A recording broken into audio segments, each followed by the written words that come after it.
नमस्कार साथियों, मैं अंजलि कुमारी। स्वागत है आपका मेरे YouTube चैनल पे। साथियों, चलिए तो बुक में आगे बढ़ते हैं और जानते हैं नैतिकता और कानून।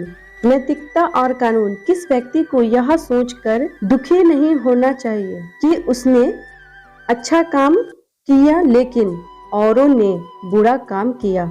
अगर किसी ने अकेले ही सही काम किया हो तो उसने उचित किया है, और यदि गलत काम किया हो तो पूरी मानव जाति की प्रकृति भी उसके काम को उचित सिद्ध नहीं कर सकती। ज्यादातर लोग इस बात से सहमत होंगे कि नैतिकता और कानून एक ही चीज नहीं है। जो बात नैतिक हो सकती है वह कानून के दायरे में हो भी सकती है और नहीं भी। इसका उल्टा भी उतना ही सच है। मिसाल के तौर पर, पहला, जीवन बीमा। सेल्समैन ज्यादा कमीशन पाने अपने ग्राहक को सबसे उपयोगी पॉलिसी बेचने के बजाय अनुपयोगी पॉलिसी बेचता है। उसका काम कानूनी तो है मगर अनैतिक और सिद्धांत के खिलाफ है। दूसरा, एक नौजवान अधिकारी कार की पिछली सीट पर खून से लथपथ पड़े अपने जख्मी बच्चे को बचाने के लिए स्पीड लिमिट से तेज गाड़ी चला रहा है। ऐसी स्थिति में शायद ही कोई उससे कानून तोड़ने संबंधित नैतिकता का प्रश्न पूछेगा। उस बच्चे का जीवन बचाने के लिए डॉक्टरी सहायता उपलब्ध न कराना सिद्धांत के खिलाफ होगा, फिर चाहे इसके लिए ट्रैफिक के नियमों को तोड़ना ही क्यों न पड़े। कानून न्यूनतम पैमाने तय करता है, जबकि नैतिकता और मूल्य इन पैमानों से काफी आगे जाते हैं। नैतिकता और मूल्य निष्पक्षता और न्याय पर आधारित है। ये लोगों को सुख या नासुख करने के लिए नहीं है। ये लोगों की जरूरतों और अधिकारियों का सम्मान और इज्जत करने के लिए है। जीवन का उद्देश्य। इच्छाएं कई तरह की होती है।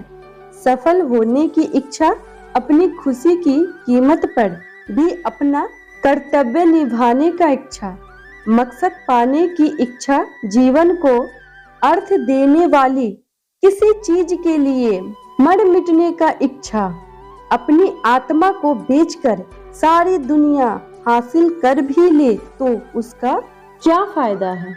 एक उद्देश्य जीवन जीते जी मरने के समान है।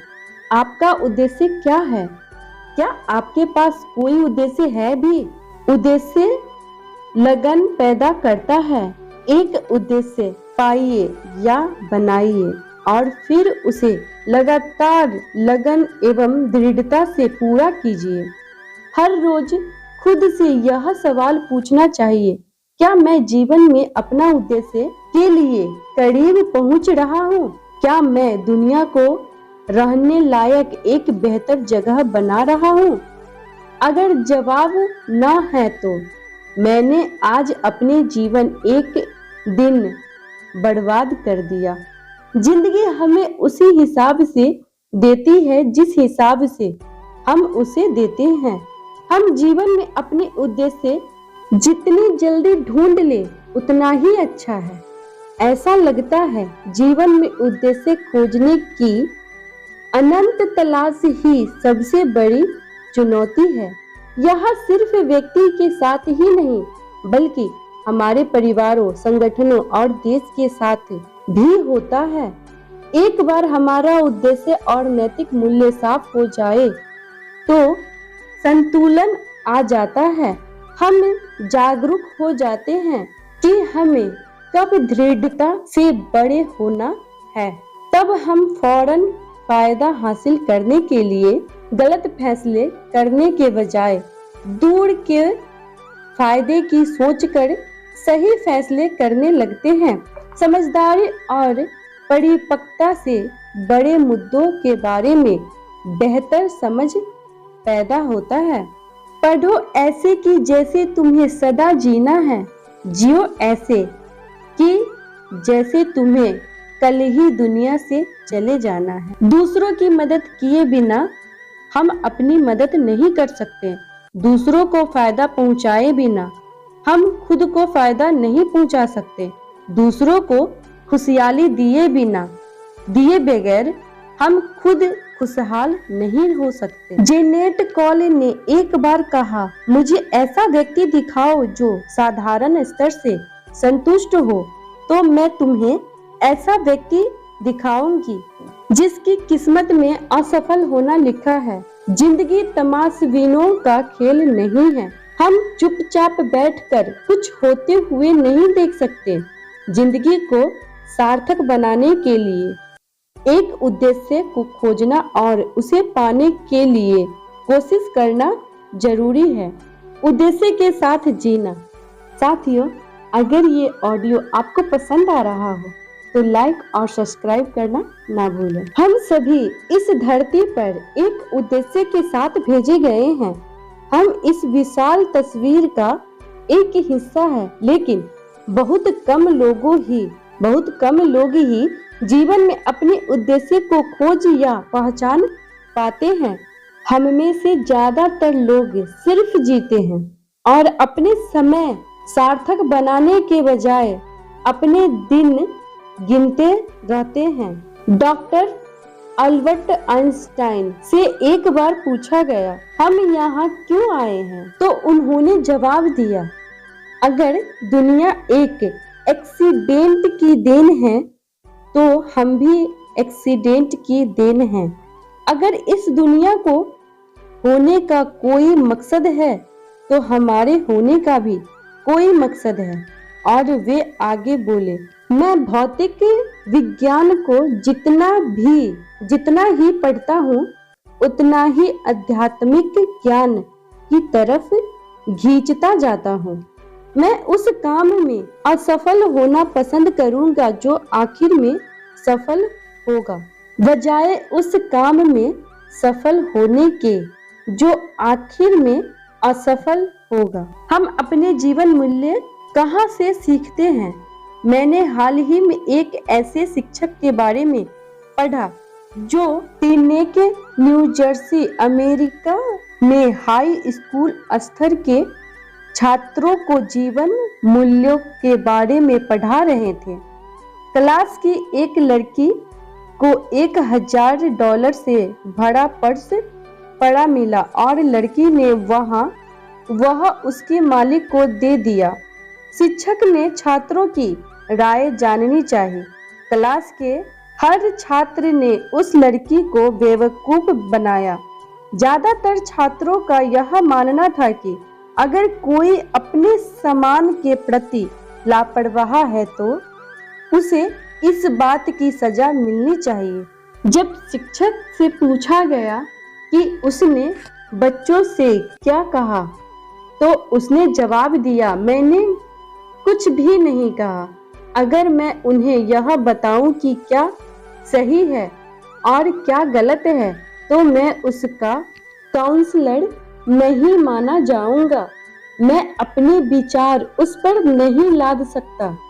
अगर हम नैतिकता अपने माँ बाप और शिक्षक से नहीं सीखेंगे तो फिर किससे सीखेंगे? और जब वे हमें नैतिक शिक्षा नहीं देते तो हम उन्हें अनजाने में ही टेलीविजन और दूसरे गलत जरिए से सीखने लगते हैं। कोई आश्चर्य की बात नहीं है कि इससे समाज में गंदगी फैल जाती है। ऊपर जिस शिक्षक का उदाहरण दिया गया है वह न केवल विकृत जीवन मूल्यों वाला और गैर जिम्मेदार है, बल्कि उसे हमारे बच्चों को पढ़ाने का हक भी नहीं है। जीत और विजेता में क्या फर्क है? जीतना एक घटना है, विजेता होना एक भावना है। विजेता जीत को अपने सिद्धांतों के तराजू पर तौलते हैं। 3 प्रेरक विजेता। पहला, ओलंपिक में भाग लेना। जीवन की एक बहुत बड़ी घटना मानी जाती है। लॉरेंस लेमियंस ओलंपिक में नाव की रेस के दौरान मुसीबत में फंसे अपने एक प्रतियोगी की मदद करने के लिए रुक गए। सारी दुनिया देख रही थी। अपने जीवन की इच्छा से ज्यादा दूसरे के जीवन की रक्षा करने को उन्होंने प्राथमिकता दी। हालांकि वे नौका दौड़ में नहीं जीते, फिर भी विजेता थे। सारी दुनिया के राजा और रानियों ने उनका सम्मान किया क्योंकि उन्होंने ओलंपिक की भावना को जीवित रखा। दूसरा, रूवेन गॉनजेलिस कैरेट बॉल की विश्व चैंपियन फाइनल मैच खेल रहे थे।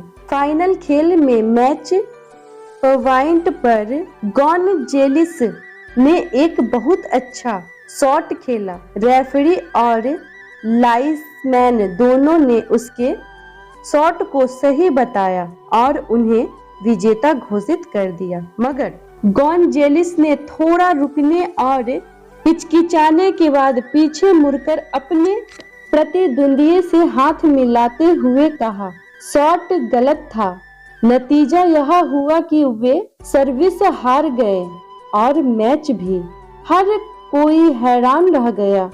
कौन सोच सकता था कि एक खिलाड़ी विजेता हक में सारी बातें हो हार को इस तरह गले लगा लेगा।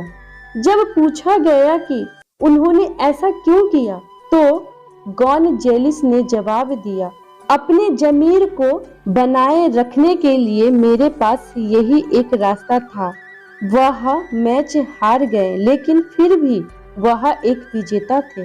तीसरा, कुछ सेल्समैनों के एक ग्रुप ने मीटिंग के लिए शहर से बाहर जाते समय अपने परिवार वालों से कहा कि वे शुक्रवार की रात को खाने के समय तक आ जाएंगे, लेकिन जैसा कि इस तरह के दौरों में होता है, एक के बाद एक काम होने की वजह से मीटिंग निश्चित समय पर खत्म नहीं हो सकी। उन्हें देर हो चुकी थी और उन्हें जहाज पकड़ना था। वे भागते भागते जहाज छूटने के कुछ ही मिनट पहले एयरपोर्ट पहुंचे।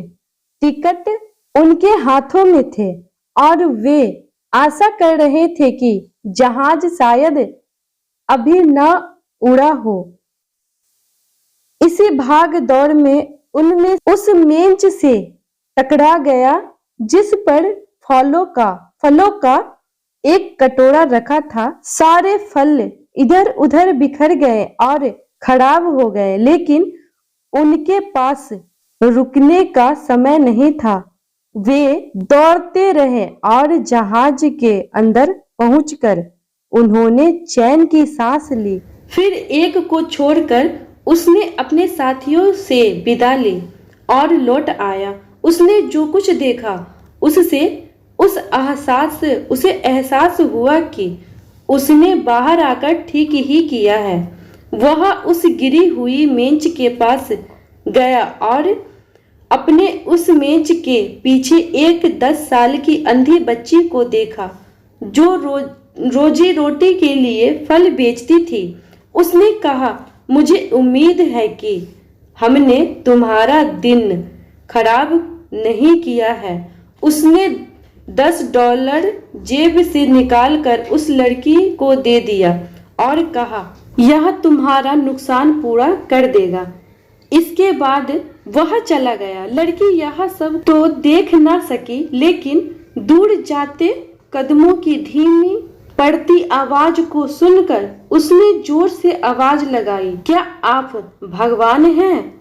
उस सेल्समैन का जहाज तो छूट गया, लेकिन क्या वह विजेता नहीं था? यकीनन था।